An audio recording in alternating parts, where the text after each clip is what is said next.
Λοιπόν, ήθελα να σας δείξω λίγο και το αρμάτωμα του καγιάκ μου για να πάρετε ιδέες πώς το κάνουμε, τι παίρνουμε μαζί μας. Λοιπόν, αρχικά έχουμε την ψαρότσαντα, η οποία προσφέρει θερμομόνωση για να βάζουμε τα ψάρια μας, τα υγρά μας, ό,τι άλλο χρειαζόμαστε. Εδώ κουπί στο πλάι, εγώ προσωπικά το βάζω πάντα, πολλοί το αφαιρούν για να μην ακουμπήσει το νήμα και κοπεί, αλλά παρόλα αυτά με έχει σώσει σε πολύ δύσκολη στιγμή και το θεωρώ απαραίτητο. Η πεταλιέρα μας, εδώ στο ταμπούκι έχω μερικά πραγματάκια, έχω το τσαντάκι με τους πλάνους μου, έχω έναν φακό κεφαλής, έχω κάποια περαιτέρω δολώματα και το καπάκι προστασίας του βυθομέτρου. Όταν το μεταφέρω πάντα βάζω το καπάκι του βυθόμετρου επάνω για να μην υπάρξει κάποιο έτσι ατύχημα και κλάψω πικρά, και το αφαιρώ αντίστοιχα όταν το έχω τοποθετήσει και το ξαναβάζω πίσω όταν βγαίνω. Εδώ καρεκλάκι, πάντα σωσίδιο, είναι υποχρεωτικό και κανονικά πρέπει να το φοράμε όλοι. Είναι θέμα ασφάλειας, παιδιά. Εδώ το slow μου καλάμι, που είναι το αγαπημένο μου καλάμι, ήδη αρματωμένο με special πλάνο, απόχη. Μετά έχω μια τσιμπίδα για πολύ μεγάλα ψάρια, η οποία δεν με βολεύει, αλλά επειδή ποτέ δεν ξέρεις, πάντα πρέπει να την κουβαλάς. Σημαίακια για να είμαστε ορατοί, επειδή το καγιάκ είναι πολύ χαμηλό και είναι αρκετά ανησυχητικό ως προς την όραση των άλλων σκαφών, έτσι, είναι πολύ δύσκολο να μας δουν, ειδικά αν έχει κύμα. Πρέπει να κάνουμε ό,τι μπορούμε, με όποιο μέσο διαθέτουμε, για να μας βλέπουν. Δεν θέλουμε σε καμία περίπτωση να είμαστε καγιάκ φάντασμα. Εδώ βαρύ σετ. Τώρα θα μπορούσα να είχα επιλέξει και ένα πολύ ελαφρύ σετ, έτσι. Η δεύτερη επιλογή είναι πάντα του γούστου μας. Εγώ θέλω πάντα να πιστεύω ότι θα πιάσω κάτι τόσο μεγάλο που θα πάθω την πλάκα. Ναι, ξέχασα να σας πω γιατί κουβαλάω αυτό το φθηνό κούλερ εδώ πέρα, το οποίο δείχνει και άσχημο και περίεργο.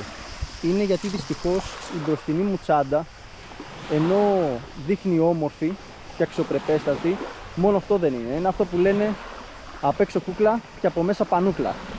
Δεν έχει καμία θερμομόνωση.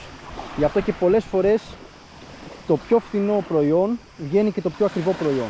Γιατί τώρα εγώ καλούμαι να αγοράσω μια ακριβή τσάντα για να κάνει σωστά τη δουλειά και να αποχαιρετήσω αυτή την τσάντα, την οποία προφανώς και την πλήρωσα, έτσι.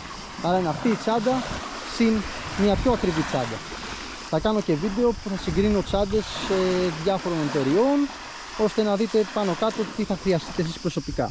Εντάξει, αυτό το ψυγιάκι είναι μικρό. Έχω μέσα έναν χυμό για υδατάνθρακα και ενέργεια. Έχω το νεράκι μου, έχω τον πάγο μου. Και αν χρειαστεί και πιάσω καλό ψάρι και δεν χωράει εδώ πέρα, που συνήθως δεν χωράει τίποτα εδώ, θα μεταφέρω κατευθείαν τον πάγο στην μπροστινή τσάντα, για να μην χάσω έτσι τον πάγο μου. Αυτά.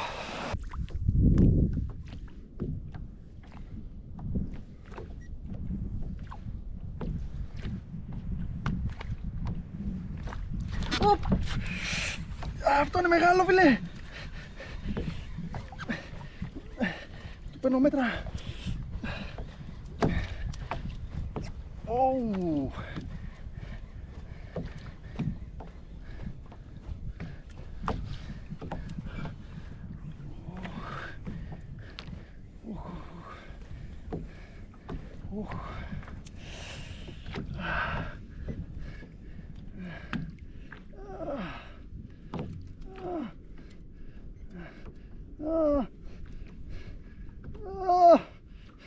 Τώρα του ήρθε να κάνει κεφάλια. Το Το έχω ανεβάσει, δεν μπορώ να φύγει. Πολύ περίεργος εδώ τι είναι.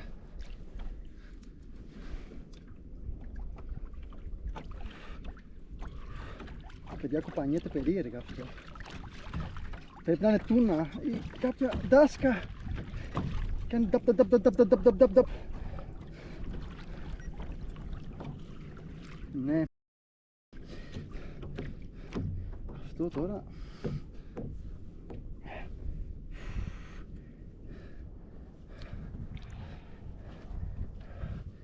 Και εδώ θα κάνω το λάθος να εμπιστευτώ τα μάτια μου. Τα γυαλιά μου έχουν φίλτρα και έτσι έδειχναν το ψάρι με κίτρινη ουρά, κίτρινο στο πλάι και εγώ είδα ένα μαγιάτικο εκείνη τη στιγμή.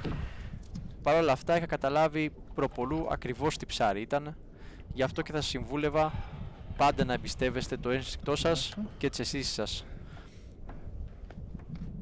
Μαγιάτικο είναι. Ωραίο μαγιάτικο, παιδιά. Κοίτα πως τρέχει γύρω από το καγιάκ. Του άφησα λίγο τα φρενάκια. Δεν υπάρχει περίπτωση να μπορέσω να το βγάλω στην κατάσταση που είναι το μαγιάτικο αυτή τη στιγμή. Είναι... Απλά έχει πάρα πολύ δύναμη. Πρέπει να κουραστεί το ψάρι για να μπορέσω να το πιάσω πρώτα. Οπότε του δίνω φρένα να πάρει. Ας πάει πάλι κάτω, δεν πειράζει.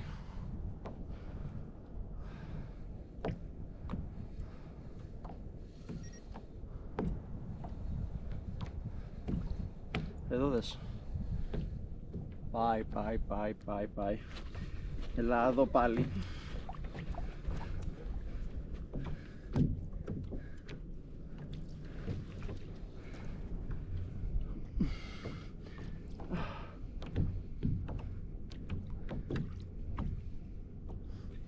Ρε φίλε.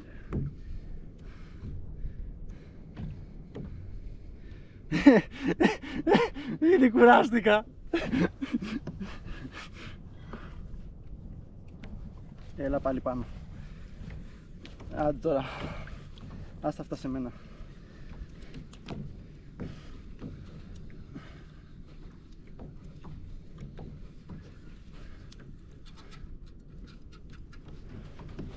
Who you think you are? Έλα εδώ ρε.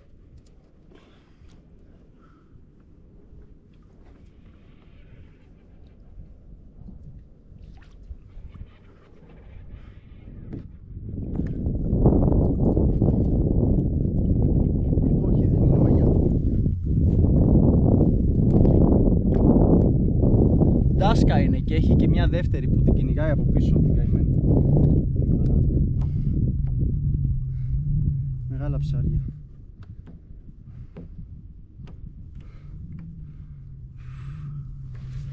Λάδω ρε.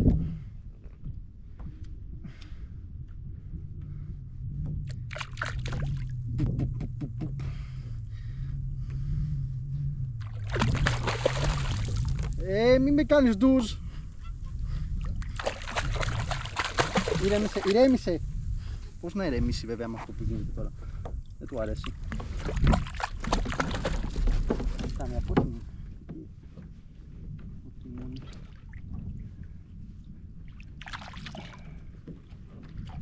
Άντε ρε. Σκουμπουράστηκες.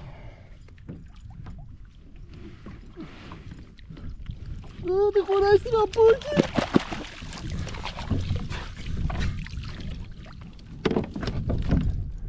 Ωραία μάγκα.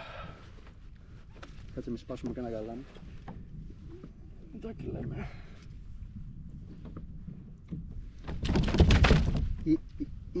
Ήρεμα μπρο.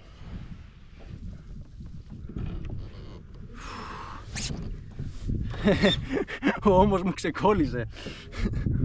Είναι πραγματικά δυνατό ψάρι. Τώρα του βγάλουμε. Ναι, είναι η στιγμή που ξέχασα να βγάλω το πενσάκι μου.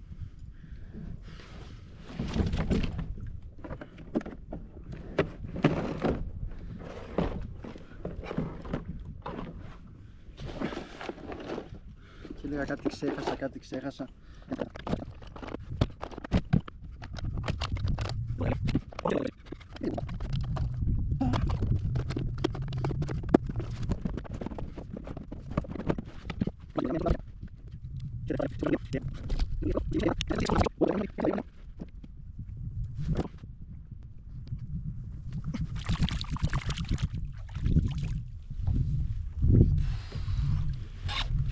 Λοιπόν, είναι ένα πολύ ωραίο ψάρι. Έτσι, φύγε από τώρα. Έδωσε μια πολύ δυνατή μάχη. Αυτό δεν το ξεχνάω. Βασικά ήταν η πιο πολύ ωραία μάχη που έχω κάνει μέχρι τώρα. Έχει πάρα πολύ αντοχή αυτό το ψάρι, έτσι. Πάρα πολύ αντοχή. Γιατί κοιτάξτε πόσο είναι. Και το τράβηγμα που έκανε, μόνο για τόσο δεν ήταν. Εντάξει, είναι πάρα πολύ ωραίο. Εγώ είμαι πολύ ευχαριστημένος. Άλλοι δεν το τρώνε, εγώ τα τρώω όλα. Θα πρέπει τώρα να το αφαιρέσω το αίμα για να μην μπει μες στο κρέας του. Γιατί όταν μπαίνει μες στο κρέας του, χαλάει η γεύση μετά και δεν τρώγεται. Οπότε όταν το πιάνουμε, το πρώτο πράγμα που πρέπει να κάνουμε είναι να το αδειάσουμε.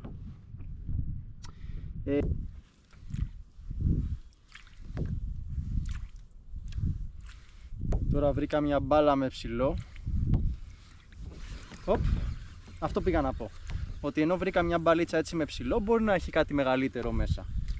Ορίστε, να το ψαράκι. Ακόμα και να μην βλέπετε κάποιο μεγάλο ψάρι, απλά ρίξτε, δεν έχετε κάτι να χάσετε. Για να δούμε τώρα τι είναι αυτό. Ωρε! Μαχαίρωμα time. Εντάξει, έχουμε γεμίσει από λαγόψαρα. Έλα εδώ φίλε. Τώρα την έβαψες εσύ.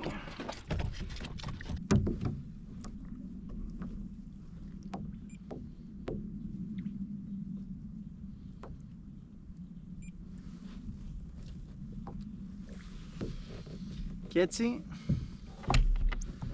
τσακ μπαμ, τελείωσε.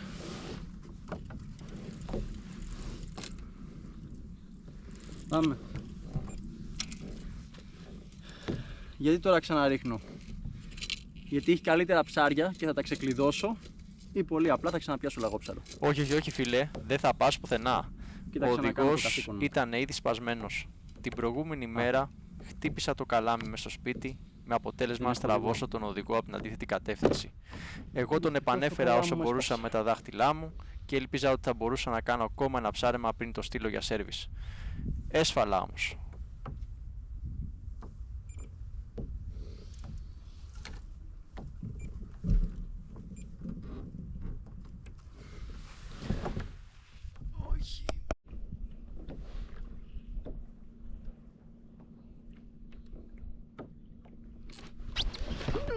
Ουπα! Σφυρίδα! Όχι! Όχι!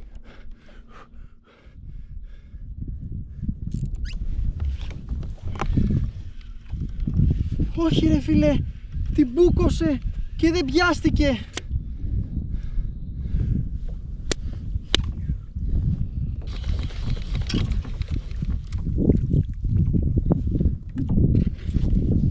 Πού είναι το αγκίστρι μου? Τι? Παιδιά, μπήκε μέσα τα αγκίστρι ξανά στη σιλικόνη. Έχει δόντια επάνω. Τώρα πως έγινε αυτό δεν έχω ιδέα. Δεν κάρφωσε τα δόντια και πήγε ξανά το αγκίστρι και μπήκε μέσα στο σώμα. Λοιπόν, όσο είμαι εδώ στην παραλία, εξέτασα τη σιλικόνη μου για να καταλάβω τι ακριβώς έγινε σε εκείνο το συμβάν με το μαύρο ψάρι. Θα σας δείξω τι πιστεύω εγώ προσωπικά πως συνέβη εδώ πέρα. Το ψάρι δάγκωσε στην πτώση της σιλικόνης, άρα η σιλικόνη έπεφτε με αυτόν τον τρόπο έτσι. Ήρθε το ψάρι, μπούκωσε τη σιλικόνη, δηλαδή εδώ μπορείτε να δείτε και τις δοντιές του ψαριού, έτσι, και εδώ πέρα πάνω, πίσω από τα μάτια, εδώ full δόντια, έτσι. Ήταν μεγάλο το ψάρι, ήταν πολύ μεγάλο. Και όπως τον μπούκωσε, πήγε με το στόμα του και πάτησε εδώ το αγκίστρι. Το πάτησε με δύναμη, οπότε αυτό μπήκε μέσα στην τρύπα και κάρφωσε το σώμα μέσα στη σιλικόνη. Και εγώ φαινομενικά ήμουν χωρίς αγκίστρι εκείνη την χρονική στιγμή. Γι' αυτό και δεν μπόρεσε να καρφωθεί. Δηλαδή το τράβηγμα και η κούρμπα του καλαμιού ήταν μόνο και μόνο που το είχε δαγκώσει και κατά για αντίσταση από τη σιλικόνη. Επιπροσθέτως, αργότερα είδα πως είχε στραβώσει και το αρπάδι του αγκίστρι, που σημαίνει ότι βρήκε σε κόκαλο. Ήμασταν άτυχοι. Λοιπόν, βγαίνουμε σιγά σιγά έξω σε μια απόμακρη παραλία την οποία βρήκα για ξεκούραση, φαγητό, για να επιστρέψουμε να κάνουμε λίγο ακόμα ψάρεμα. Το πολύ να 2 ώρα, μέχρι τις 12 η ώρα δηλαδή, 12.30. Το καλοκαίρι, τα έχουμε ξαναπεί αυτά. Είναι πολύ κακό να είμαστε μέσα στον ήλιο το μεσημέρι. Και μόνο καλά δεν θα περάσουμε κιόλας στο τέλος. Προλαμβάνουμε πάντα και λίγη φύση. Το ζητούμενο δεν είναι μόνο να ψαρεύεις, είναι να απολαμβάνεις, να βλέπεις ομορφιές. Γιατί τώρα έτσι όπως έχει γίνει το ψάρεμα, μια οθόνη κοιτάς εδώ πέρα. Είναι σαν να παίζεις video game στον υπολογιστή σου ή κάτι τέτοιο. Είναι πάρα πολύ σημαντικό να τα αφήνουμε λίγο και να απολαμβάνουμε κάτι διαφορετικό.